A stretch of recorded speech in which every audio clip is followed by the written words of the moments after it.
Hello everyone, welcome to my channel Whispers in the Dark. How are you all? I hope you are doing well wherever you are. May God keep you happy, give you a healthy and long life. So, this prayer is for all of you as well. Let's move on to today's story. Today we have some amazing stories, so listen to them until the end. If you like the stories, don't forget to like, subscribe, and making sure to share them with your friends and family. That's what motivates your brother here. Now let's get to the stories. Hello friends, how are you? My name is David. I am in the United States.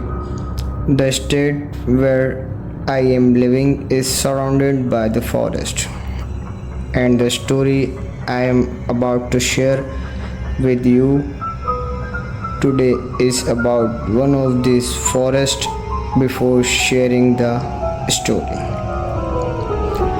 let me give you some background on this. This forest is extremely deep and dark. The trees have covered it in such a way that even if you enter the forest during the day, it's remained dark inside. The deeper you go, the darker and more intense it becomes. The forest is about an hour's drive from where I live, located in Litchfield County. This place is known as the Dark Forest. Next to the forest is a town where back in 1970 a lot of bloodshed occurred and many British soldiers were killed. They wiped out the entire town. Since then, it's said that this place has been haunted and paranormal activities frequently occur here. The forest is so dangerous that in 1980 it was declared illegal to enter. People can go around it, but not inside. This area is still part of Litchfield, and there are proper signs posted. Those who live in the Cantagia area know about this. I'll also share my own experience, but first I tell you the most famous story related to this forest. The story goes that in 1935 there was a doctor who treated cancer. He and his wife lived in New York. New York is always busy, much like Karachi, with constant traffic noise. The doctor's name was Robert and his wife was Helen. They had a good income, as is common in America. They had one house to live in and they were looking for a second house, which they called a vacation home, where they could spend a week or two in peace. When it was time for their vacation, Robert came to this area in 1970s. He said they were looking for a peaceful and quiet place, away from the traffic, because people living in cities often crave serenity while searching for a vacation home. Someone told them to check out Canandaigua in Litchfield County, where they might find a good spot. I should mention that in Canandaigua there's snowfall in the winter, but the fall season is also beautiful here. People who live in America or Europe know that in winter the trees are bare, and this creates a very scenic season. One day they decided to go for a drive to Canandaigua and then check out Litchfield. They took a few days off and set out for Litchfield. It's about an hour or so drive from New York. When they arrived in Canandaigua and reached Litchfield, they found a very clean highway. From the highway, they turned onto the main road, which was also very neat, and eventually made their way onto a dirt road. The road became bumpy, but they kept going, taking note of how beautiful the place was from the inside. As they drove deeper into the forest, they saw all kinds of birds and a river flowing through. The deeper they went, the more beautiful the place became.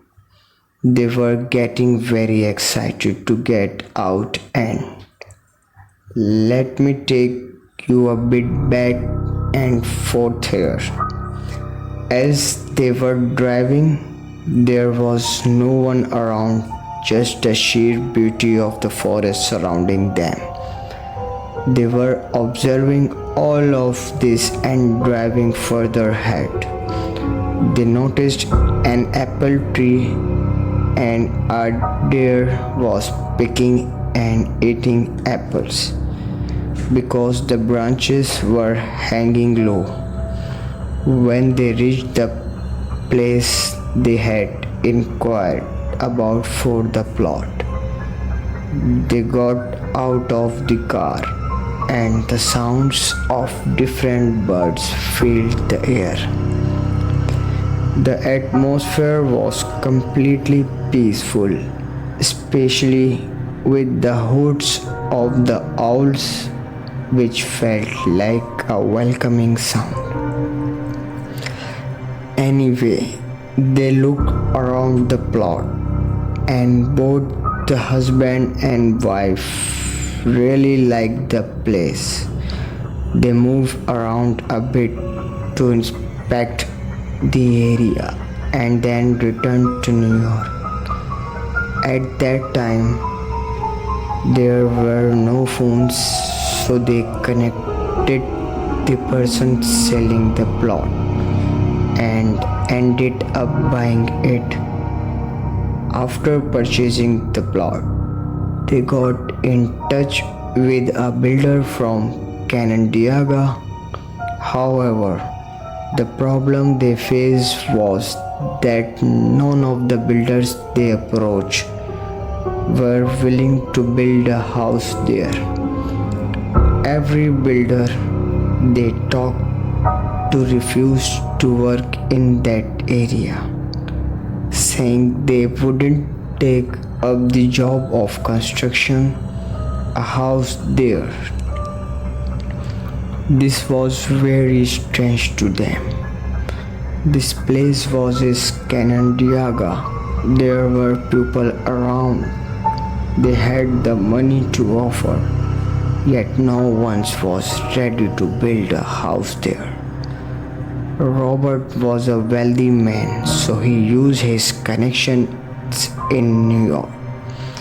He eventually found some builders from Guza in New York, brought them to this area, and though he had to pay a bit extra, they agreed to start the construction.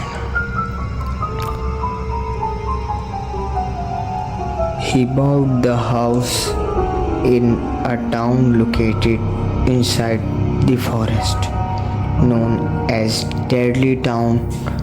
When Robert had previously spoken to builders in Canandaigua, all of them refused to work in Deadly Town.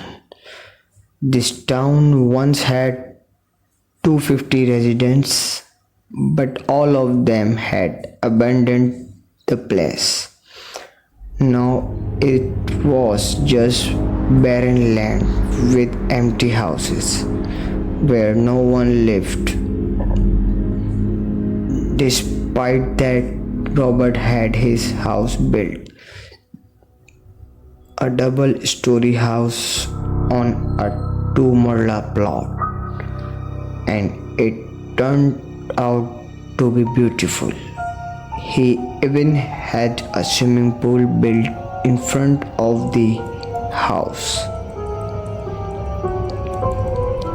In the winters, the weather gets extremely cold and the water starts to freeze.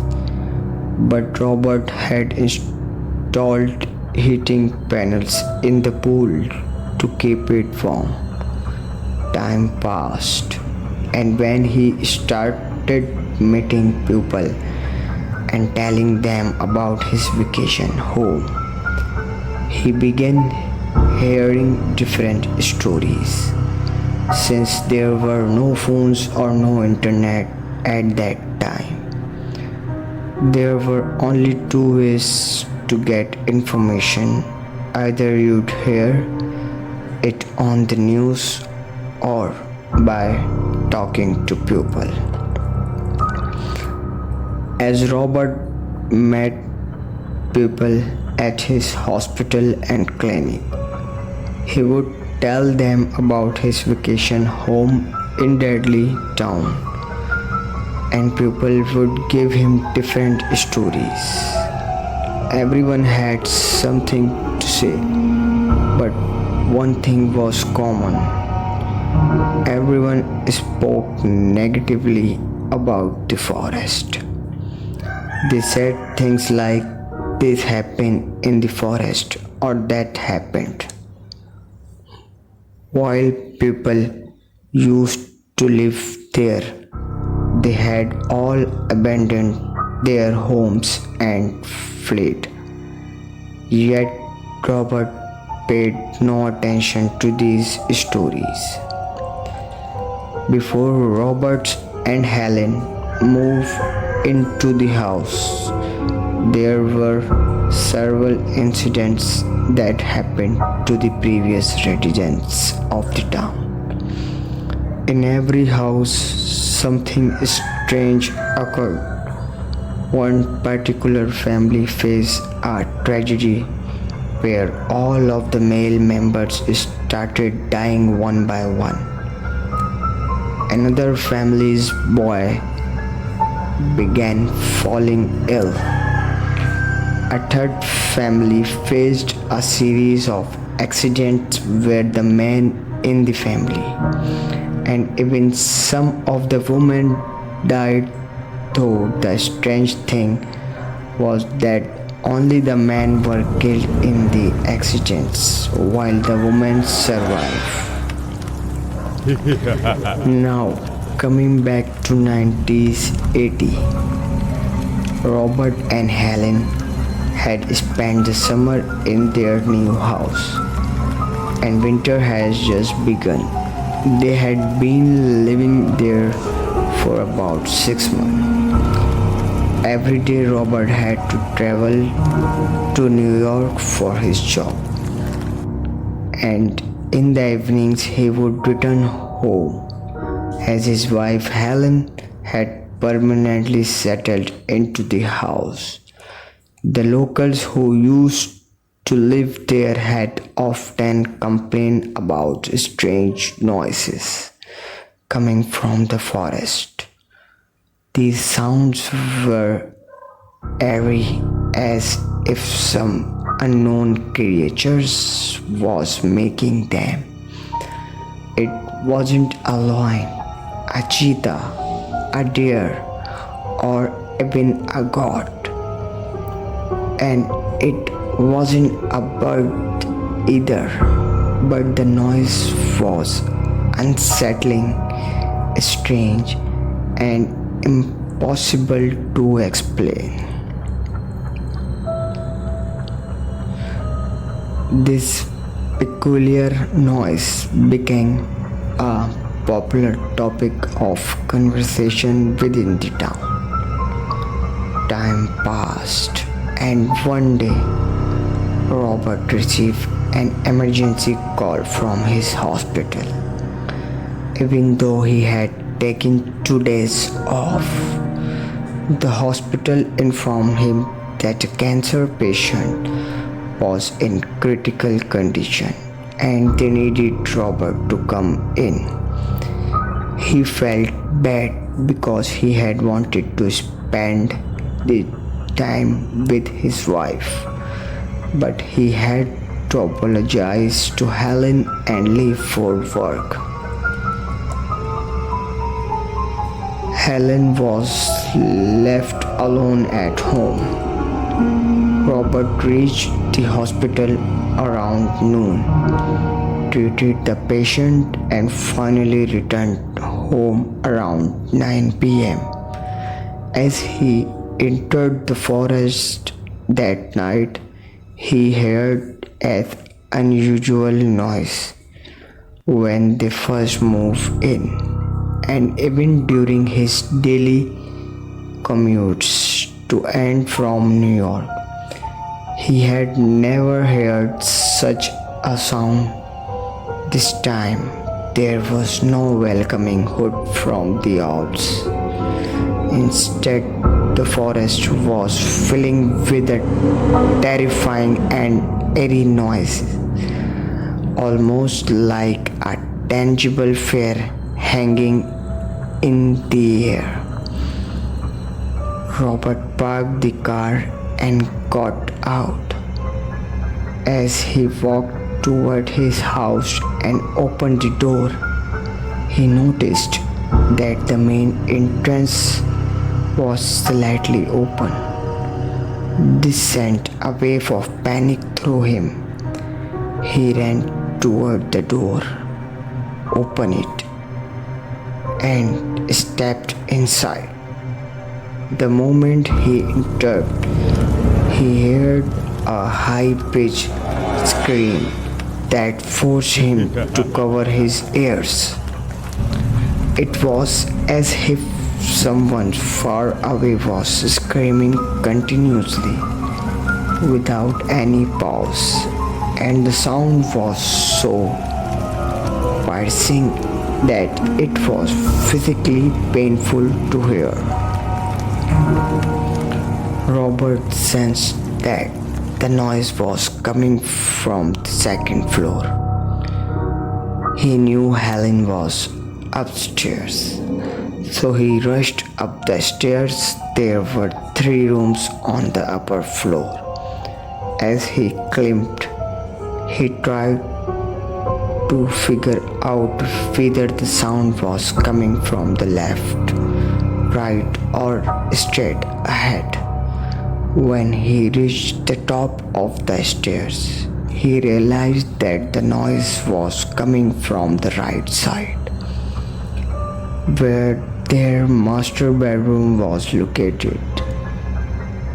He ran towards the bedroom, opened the door, and what he saw left him in complete shock. Helen was sitting in a corner, her arms and legs folded in a way that she was hugging her knees tightly to her chest, her head bent downwards. She was staring straight at the door where Robert stood, and the scream was coming from her. Except it wasn't just a normal scream. Her mouth was open, unnaturally wide, much more than any human mouth could open, as if someone had forcefully torn her jaw apart. Her upper and lower jaw were stretched to an impossible degree. This horrifying sight sent Robert into a panic. He had started screaming as well.